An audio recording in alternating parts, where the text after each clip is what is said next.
Folks, I enlarged the portion of the IRS 1040 form which is dedicated to Schedule C information, because this is an area in which a lot of common misunderstandings pop up and is something that the IRS pays especially close attention to. So you self-employed people wanting to properly report your income and your expenses, this is a good chart to know. I enlarged it so I can point to it. There are several elements of this chart that you're going to care about a lot. And the good news is, it's not all that hard to understand. You know your business. You know what your expenses are. Report them all. Report every expense you can think of. The authentic, legitimate ones that are actually deductible. And there's a lot. This is one of my biggest problems with my small businesses and inventors. They're not aware that they could deduct that, and in the end, out of kind of a general antipathy toward the IRS, choose to not report anything. That's not wise. Instead, take advantage of what the IRS offers you. For example, here, advertising is deductible. That's line 8. Car and truck expenses, it is my recommendation, and probably your accountant's recommendation, that you not write your individual specific car and truck expenses here, because for calendar 2019, the IRS raised the mileage allowance, expense allowance, to 58 cents per mile, which is more than what most people pay. Also because it's a lot more work for the IRS to be managing and addressing when people fill out each of their truck expenses. It's better to just take the 58 cents a mile. Keep track of your mileage and write that. That goes in a separate place in the 1040 form. And the point is that you can't do both. You can't deduct expenses here and take the 58 cents a mile. For people like Uber drivers and people who put a lot of miles on their vehicle, the 58 cents a mile is strongly likely to be a much better deal than trying to manage and track each of the individual expenses in maintaining a vehicle. With a lot of different businesses, there's different types of commissions and fees that are required. I'm going to skip over 11 and 12 and 13 because my specific area of law that I practice, patents and trademarks, copyright, and also the small businesses that I work with that hire me to get their patents, trademarks, and copyrights, don't use this as much. They don't have depletion and they don't have depreciation on their business assets. Or they may have some, but in order to not complicate this lecture and remarks and video even more than it already is, I'm going to go past those because they are kind of difficult to explain.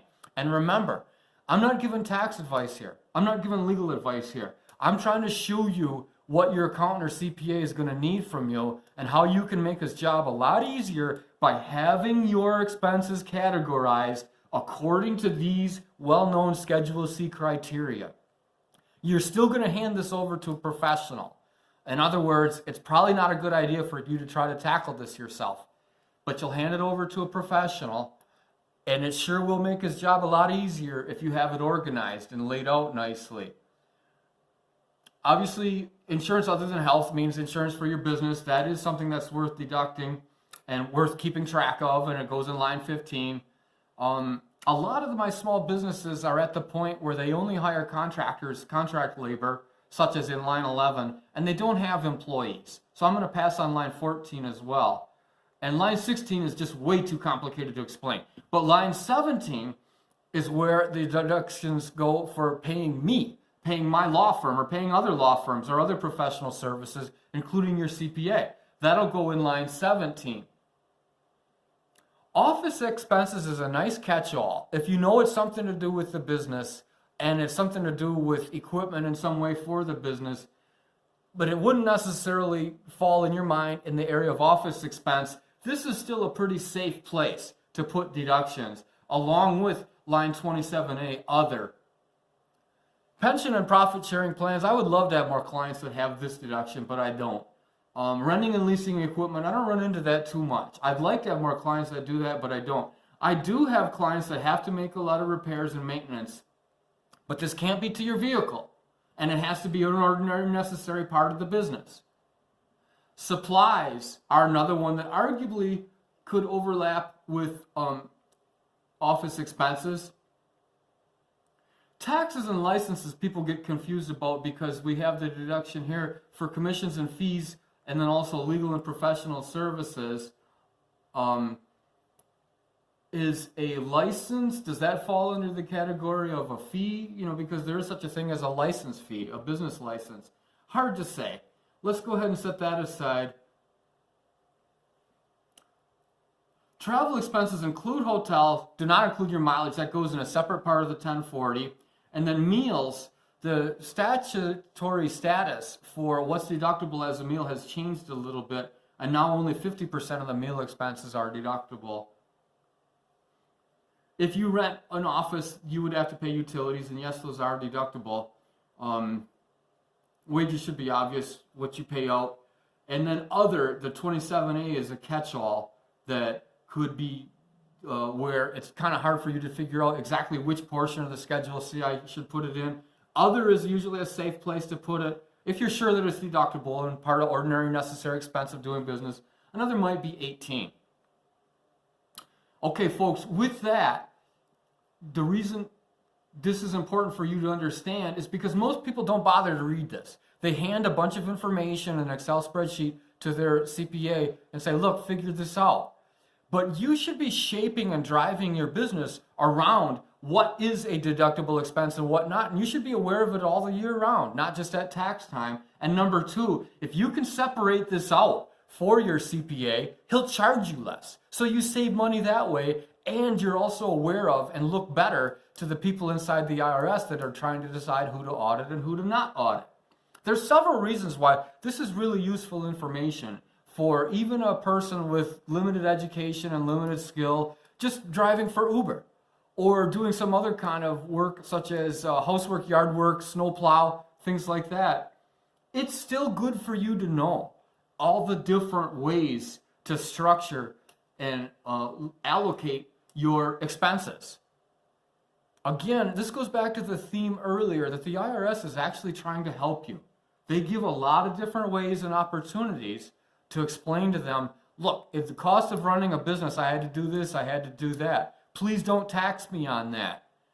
If only people would do that. But a lot of my clients just refuse to communicate with the IRS at all. Just say, well, that's none of their business anyway. No, stop right there. It is their business. And if you take that attitude, you're going to have problems later and maybe have difficulty selling your business. Because it's my goal for all of my clients. It's my goal for every client I have to have a exit, a profitable exit, at which eventually the goal and outcome that they reach is to sell their business to somebody else at a large profit. What I want from my clients is for them to own the business and the business to work for them, not buying themselves a job. It may seem like that and it may feel like that at times. I certainly feel that way sometimes. But what I want from my clients is an exit. And the way to have a good, properly structured exit is to account for your assets and your liabilities, your income and your expenses in such a way that a subsequent purchaser for fair value really truly understands what it is they're getting, and that what they're getting is portable and transportable and doesn't rely on you, the original founder of the business, being there. We don't want it to be all about your goodwill. We want you to sell your business such that even if you exit and walk away with a lot of cash, the business can continue. And one good way to see that it has at least the best chance of that happening is to properly obey your tax filings, because that's the first thing an investor or a licensee or outside capital is going to look at. They're going to want to see your tax forms, not what you claim you made. What did you tell the IRS you made? So it's important, and it's not that hard. Document everything. Even you people with simpler businesses, just driving for Uber or just running a snowplow, cutting down trees, going around with your chainsaw, doing yard work. I understand that a lot of these businesses try to operate on a cash-only basis, but if the expenses get high enough, the business hiring you to cut down those trees and do all that lumber work is going to need to give you a 1099, which means now the IRS knows about you, whether you tell them or not. So the problem with anybody who has the attitude, I don't feel I should have to tell the IRS about it, baloney. You do have to, even for small amounts of money. But it's actually better for you to do so. These are the rules. These are the laws. Play by the rules. Know the law. It's not that hard. That's why I created this playlist. I hope you find it helpful. Thanks for watching. Let me know any other topics you want me to discuss. This YouTube channel is to help you. This is for information. I want to hear from you and I want to know what things are on your mind.